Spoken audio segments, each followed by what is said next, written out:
தேவனை பற்றும் நல் மனசாட்சியின் உடன்படிக்கை. கவனிங்கள், என்ன சொல்ல வருகிறார்?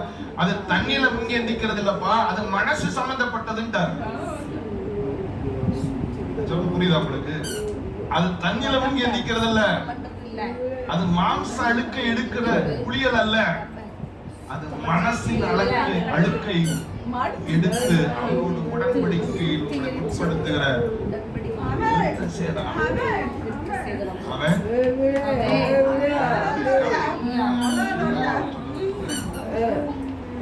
நோவா அந்த ரூபமும் சாயலும் குலைக்கப்படுகிறது, கர்த்தருடைய திட்டம் குலைக்கப்படுகிறது. நீங்கள் வாசித்து பாருங்கள், ஆதியாகமத்தின் புஸ்தகத்திலே ஜெனசிஸ் சாப்டர் 6 11 வரை நான் வாசிக்கிறேன். கவனிங்கள், பூமியானது தேவனுக்கு முன்பாக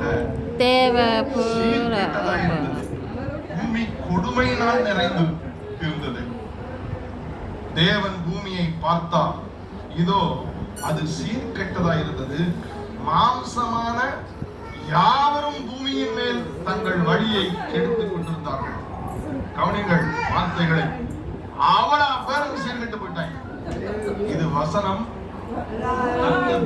நிறுத்தப்பட்டு எழுதப்பட்டது.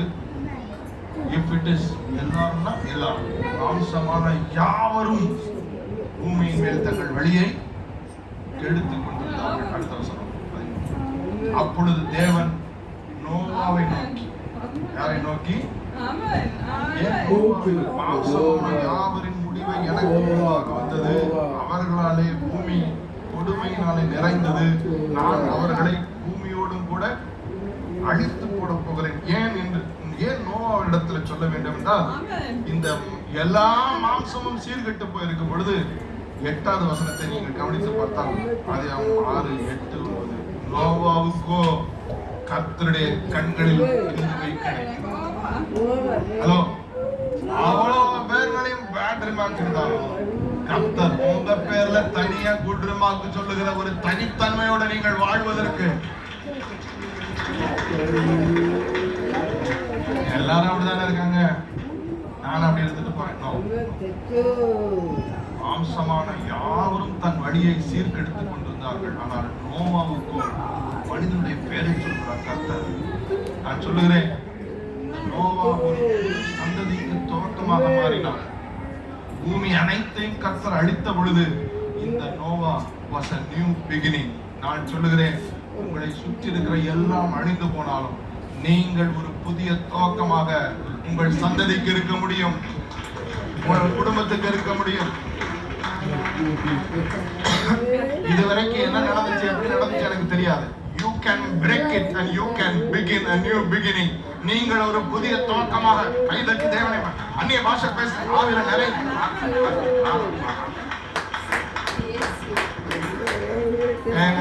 தலைமுறையா நாங்கள் ஓட்டு விட்டு வாங்கியிருக்கோம், வாழ்ந்திருக்கோம். நீங்கள் புதிய துவக்கமாக இருங்கள்.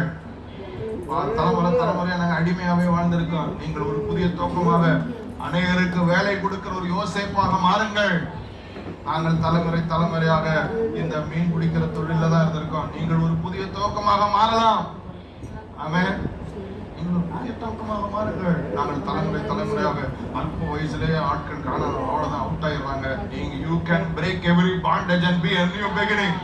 இதோ நான் ஒரு புதிய காரியத்தை செய்கிறேன். முந்தினதை நினைக்க வேண்டாம், பூர்வமானவைகளை சிந்திக்க வேண்டாம்.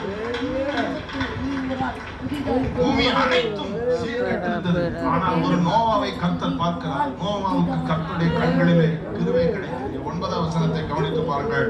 நோவாவின் வம்ச வரலாறு, நோவா தன் காலத்தில் இருந்தவர்களுக்கு